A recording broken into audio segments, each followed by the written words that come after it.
Hello, guys and gals, and welcome. So today I wanted to do kind of a special little video. Probably not something that you're going to see from a lot of other content creators. And it really comes down to the fact that I really didn't like Path of Exile 1. And so what I'm hoping to do today is highlight for you guys the reasons why and also the differences of Path of Exile 1 between Path of Exile 2. So what has changed between Path of Exile 1 and Path of Exile 2?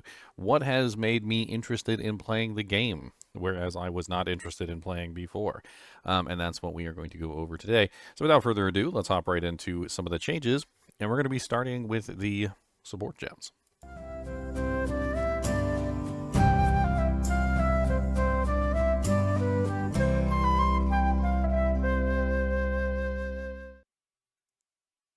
So one of the interesting changes that they made between Path of Exile 1 and Path of Exile 2 is the support gems themselves, and I'm going to play this in the background with no sound because I don't want it to mess with the stream. But basically, they've done a couple things. First off, they moved the skill gems into their own specific skill gem tab, as you can see here. And on top of this, they've also revamped pretty much all of the skills.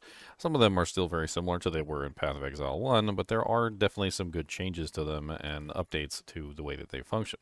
On top of this, they've also changed how you actually obtained these skill gems in the first place. In Path of Exile 1, it was basically required that you find the gems with the skill already in them, but now you're going to find uncut gems which you can imbue essentially or engrave with the skill instead, which is going to make it far easier, of course, for people to be able to set up their characters. In general, just taking the gems off of the weapons, moving them into the skill tab, and also making it much easier to obtain these skill gems as well. It's just going to be better across the board, and I think a lot of people who have participated in the older system will like the way that this system works if they were, on the fence before. Me personally, I didn't like the overly complicated way that the skill gems were introduced and set up in Path of Exile 1. Especially when it came to changing out my weapon or changing out my equipment, it was just a kind of a pain in the butt to go through the process of getting everything set up for new gear. This is going to simplify the process a lot, making it a lot easier for you, obviously, to get through, the process of setting up which skills you would like and what support gems you want to use, spirit gems, and so forth.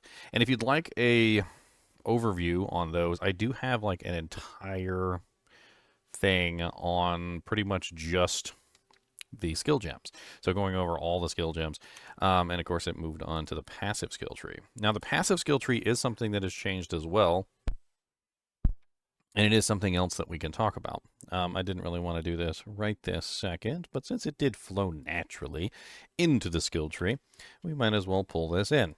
So the skill tree was changed in two ways. First off, they changed a lot of the nodes on the skill tree by removing life. Which made for, how do I put this? Before, if you didn't choose enough life nodes, or if you chose the wrong nodes, it would be considered a bad choice. The passive skill tree now has a lot of the life nodes removed, and it's a lot harder to make what would be considered a bad choice on the skill tree, which makes the passive tree a lot easier to maneuver and flow through when it comes to, playing the game. On top of this, they've also made respecking the passive tree easier by creating a system where you can actually respec for gold, as you can see in this clip right here, where they refund passives. Instead of having to refund passives for the currency, now you can actually refund passives for gold. It only costs 93 gold per node there. It's not bad at all. This is a really good thing, in my opinion. They have taken the original passive tree, simplified it down a little bit so that it's easier for newer players to understand, which admittedly, I think a lot of us were initially intimidated by the passive tree. And I've heard some people say that the passive tree is like a city that you've never been to.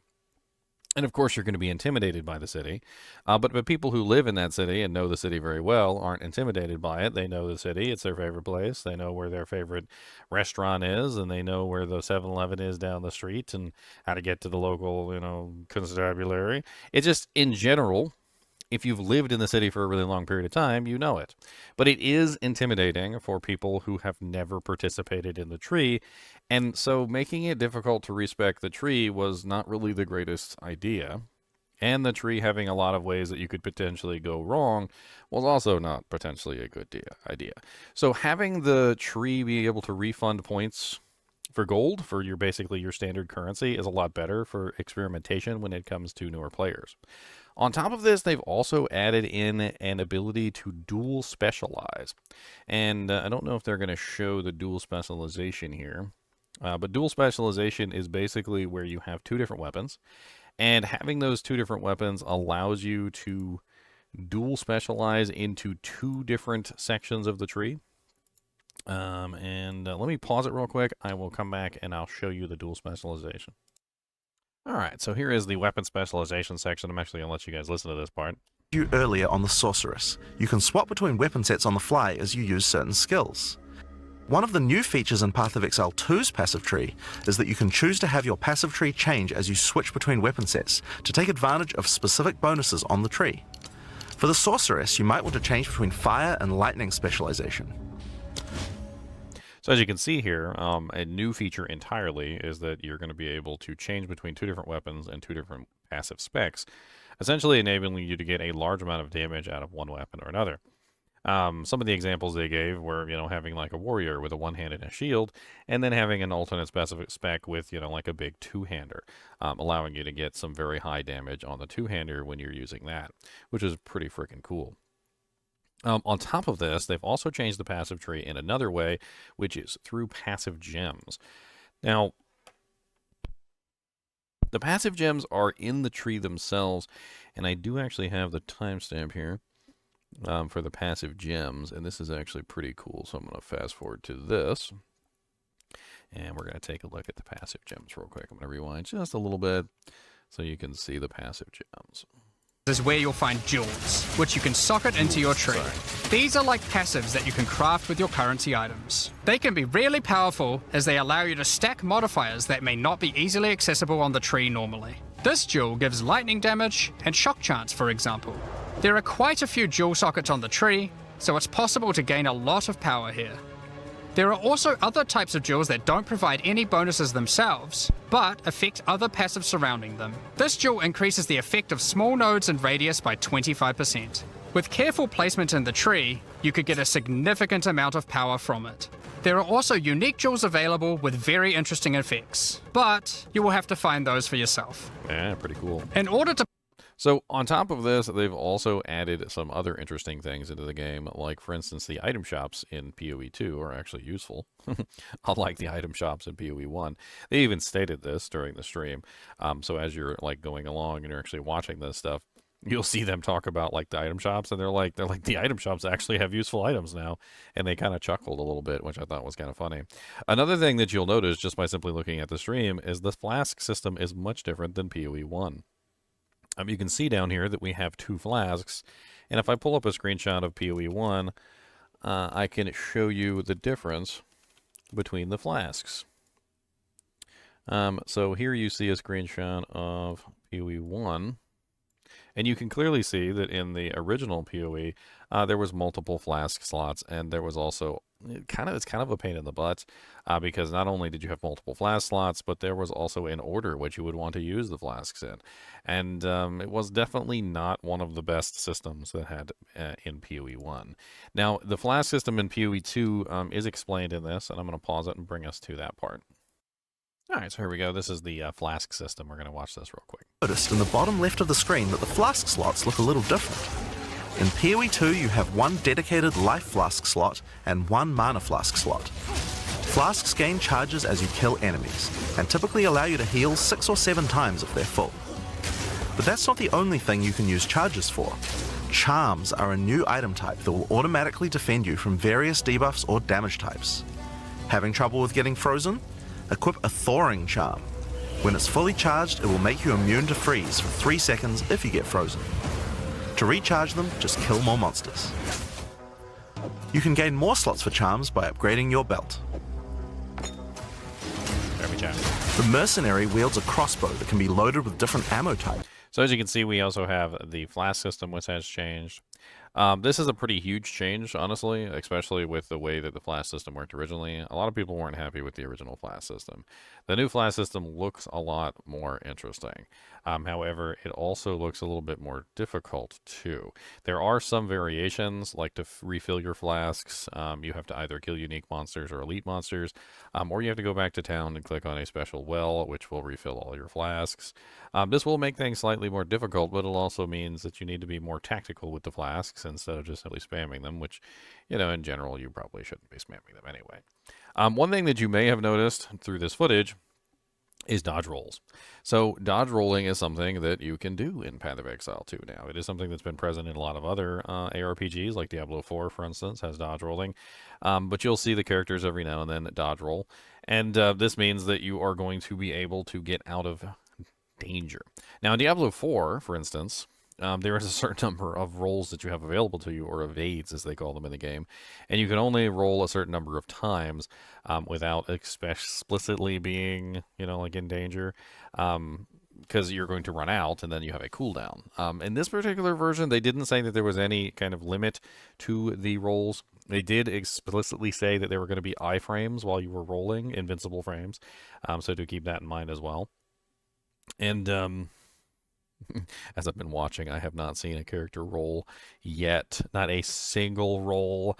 I'm like, surely you'll see some footage of them rolling, and they just never roll, which is hilarious. There are also 12 new classes. There's only going to be 6 classes at launch, and I do believe if I go back on the footage just a little bit, we get to see all of them hang. These are the 6 new classes right here. I think it's 6 in this little thing. You got to see them hang twice now. It's hilarious. I'm sorry, I didn't mean for you guys to see them hang twice. So these are basically all the classes that are currently available. You have the Witch. I don't know if this is the right order. There's the Witch, the Warrior, the Ranger, the Mercenary, the Sorceress, and the, what am I missing? I'm missing one. Dang blamit. I'm always missing one. Sorceress, Witch, Sorceress, Mercenary, Warrior, Monk. I'm missing the Monk. And the Monk. Those are the ones that are going to be available at launch. There are, of course, 6 more new classes that are coming, like the Druid and so forth and so on, which they will not be in the game for early access, so we're not going to keep those on the rocket ship right now. Speaking of dodge rolls and new classes, there is also WASD controls. So WASD controls has been something that is somewhat of a myth in Path of Exile. It does not necessarily exist in Path of Exile, and there's been some janky mods that have used WASD controls. If you go back and you take a look at some of the footage, you'll notice that the character is moving and shooting at the same time. Of course, in this particular situation, he's not moving at all. So he's moving and shooting, which is basically about WASD controls. It was actually said in the reveal that they kind of added it specifically for the Mercenary, because the Mercenary is a shooter-based class that also needs to move while shooting, and so stopping to shoot would be detrimental to a class that is essentially built around kiting, because obviously you don't want to be directly in somebody's face while you're trying to shoot them with a ranged weapon.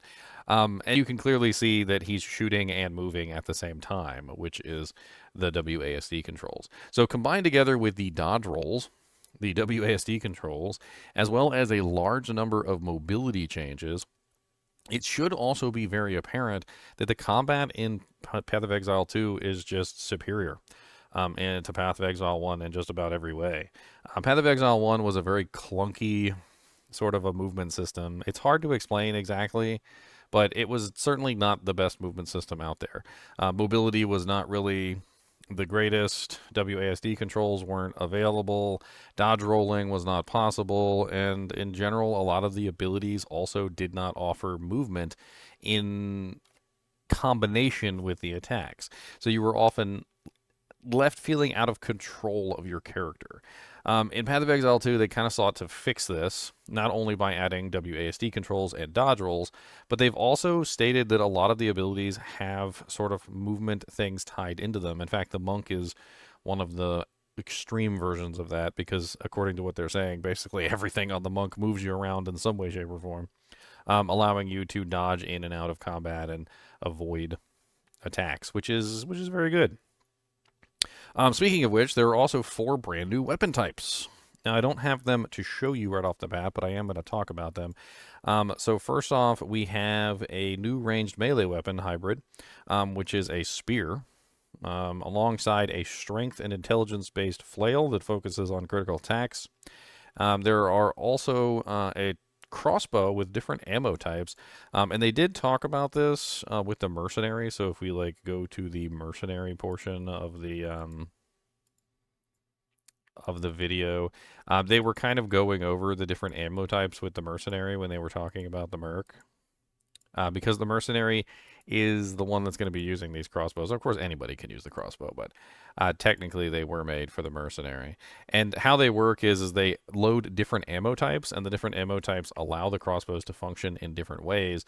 Like, for instance, adding, say, like a canister, which causes grenades to come out, or various other things. I think I have some footage of them talking about the different ammo types. Let me go find that. All right, so here we go. This is some footage of the new crossbows and the attachments. So let's go over this. And just a note, as you can clearly see in the bottom left-hand corner, with the original old Flask system, this is an older version of the client, but they're just basically describing the way that the system works, so it should be fine. Another feature crossbows have is attachments. This is a grenade launcher. As you can see, when I equip it, it appears on the underside of the crossbow. These attachments are just like skill gems, so you effectively get extra skill slots, and you can augment these with support gems, just like regular skills.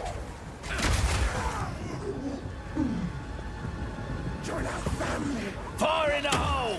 These grenades take a while to explode, so it's a good idea to pair them with some kind of crowd control, like permafrost burst shot.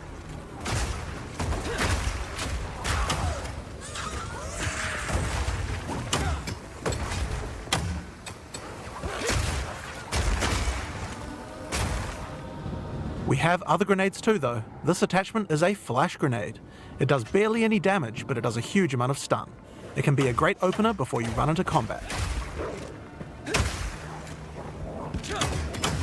Surprise!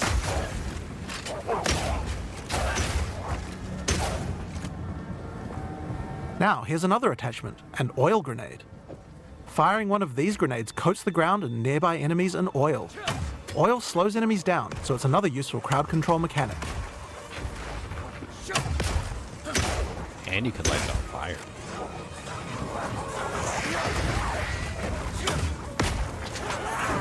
Now, another thing that oil can do is be set on fire. Any burning enemy or explosion will ignite the oil, causing extra burning damage.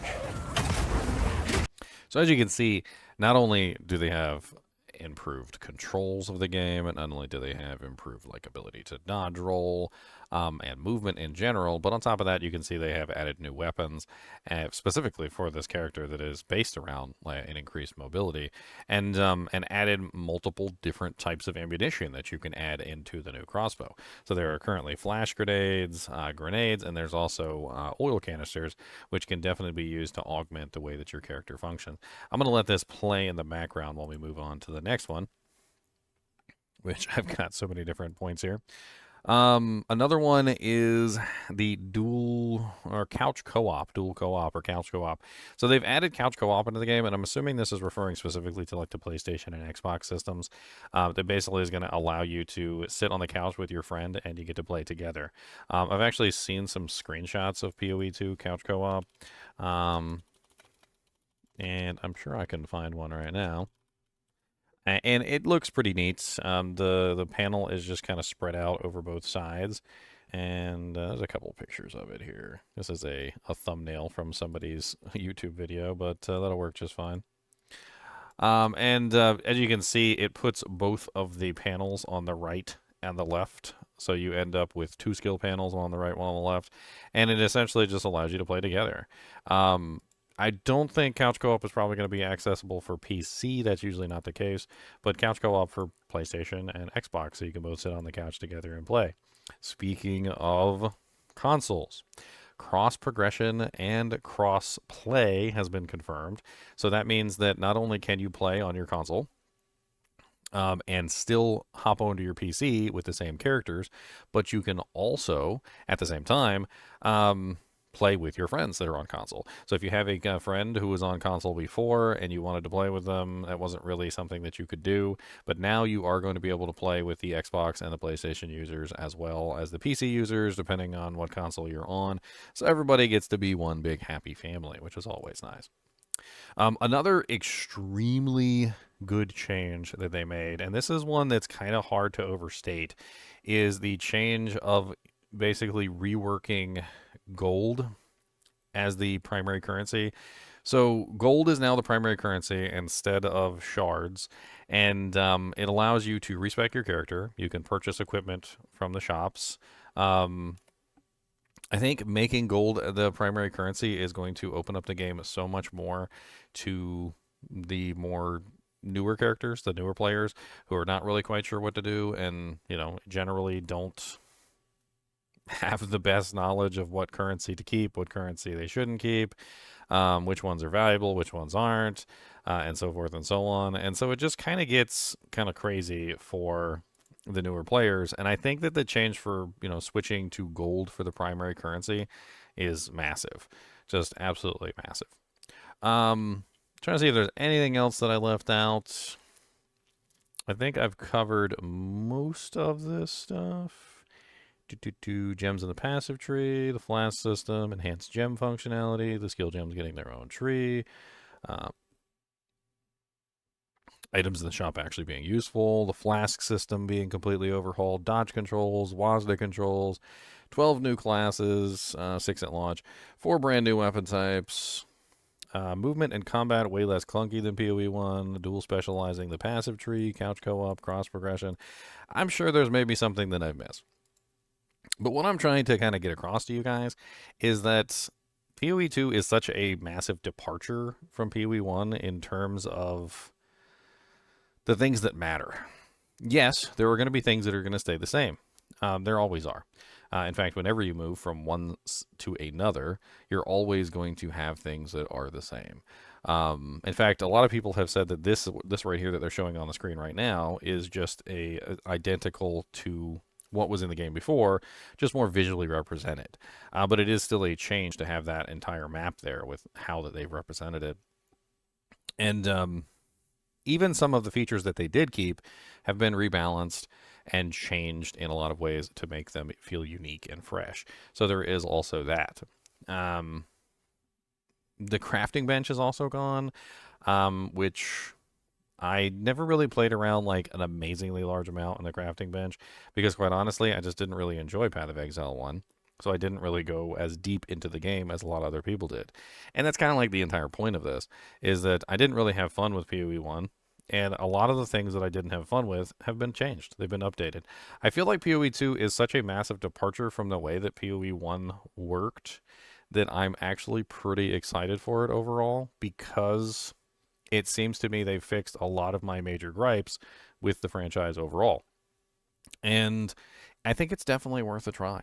For those of you who played Path of Exile 1, didn't like it, or maybe played it and was immediately overwhelmed, it might be time to give it another shot. Early access, of course, is not free, which is unfortunate, and eventually the game will full launch and it will be free to play. However, I don't really consider it to be free to play because you do still need stash tabs. I'm 100% sure you're still going to need stash tabs for end game activities. You don't really need them just to go through the campaign though. But my point of this is just simply to say that I do think it's worth giving it another try. And I plan to. I plan to give it another try. They've impressed me with a lot of the changes that they've made. I am excited to try out both the monk and the mercenary class. I think the monk and the mercenary both look very fun. The sorceress also looks really awesome. I'm not really a big sorceress person, but I gotta say that despite the fact that sorceress is not one of my favorite classes, the sorceress in PoE2 does look pretty fire, if I'm being perfectly honest. And it looks to me like they have a lot of customizability for the characters and classes, so that we're going to have a lot of fun theory crafting and just like, sitting here thinking up cool character designs. Anyway, PoE launches on, or PoE Early Access, PoE 2 Early Access launches on December 6th. I will be there. It's at 2 p.m. Eastern Standard Time.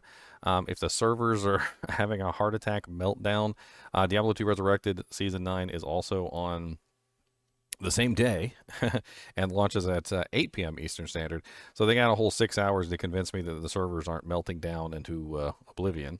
Or I'll hop over to D2R and play a little bit of that. Maybe I'll come back and check out PoE 2 when the servers stop exploding. You know what I mean? Anyway, I hope this video has been helpful for those of you who are trying to figure out how much PoE 2 has changed over PoE 1. Do you like the changes that they made to PoE 2? Do you hate the changes that they made to PoE 2? I'd like to hear what you guys have to say on the matter. I think that it's the right direction. I think they're moving in the correct direction to make the game more accessible, obviously, to more people, and on top of that, intimidate the people less from quitting their game instantaneously. Now, that doesn't mean that the end game is going to be easy. They're not giving away trophies at the end game for sure, and it looks like a lot of the content toward the end of the game, which I think they're showing right now on the screen, is going to be very difficult. So, don't expect it to be handed to you easily. But it's definitely going to be a lot easier to get into than PoE 1 was. I wouldn't put it on the same level as Diablo 4's level of entry, which is definitely toward the casual. I still think you're going to need a sufficient level of knowledge to get into Path of Exile 2, despite their changes. And it's not very handholdy. Diablo 4 is very handholdy, but Path of Exile 2 is not. Path of Exile 1 practically slaps your hand away and stomps on it, like, instead of holding your hand. It's like the exact opposite of being handholdy.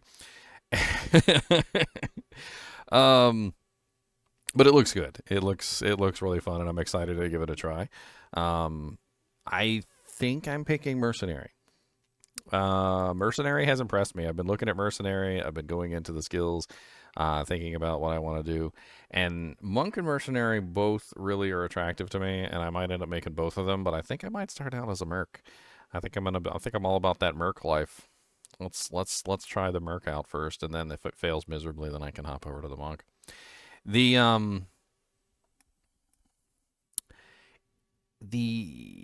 other thing I wanted to say is if you are one of those players who is not quite as convinced, obviously I'm not convinced either, right? So I'm still on the side of I don't really like Path of Exile 1, and I'm hoping that Path of Exile 2 is better. So I'm going to be viewing it from that perspective. So if you're hoping to find a YouTuber who is not a Path of Exile fanboy, I am definitely not a Path of Exile fanboy, and I'm going to give you the straight dope on whether I like the game or not, which may or may not help you in determining whether or not you are going to enjoy Path of Exile 2, which is my hope. Anyway, as always, I do appreciate you guys and gals joining me for these videos. I hope that this one has been at least a little educational in terms of, teaching you the differences between the two games. And as always, be sure to hit that like button and subscribe button, and keep watching.